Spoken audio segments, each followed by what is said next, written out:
Hello guys, welcome to my YouTube channel and welcome to another simple tutorial video on this channel. And today I'm going to show you how you can fix Facebook back button is not working. This is a new glitch on Facebook, so I'm going to show you how to fix it.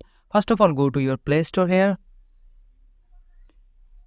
and here on the search option just search Facebook, and now select the Facebook application.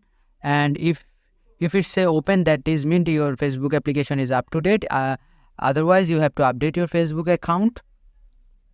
application I mean. And after updating that, go to your settings option, and now search for your application option, this option apps, just click here, and here search your Facebook app. This is a Facebook app.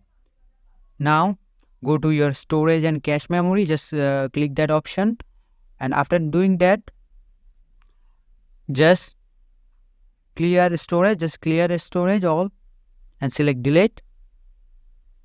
And after doing all of this, just restart to your mobile device, and after restart, log into your Facebook account again. And now as you can see, my back button is right now perfectly all right. So in this way you can fix the problem. So this is the video. I hope this video helps you, and if this video does help you, please consider subscribing to my channel, and I will catch you guys in the next video.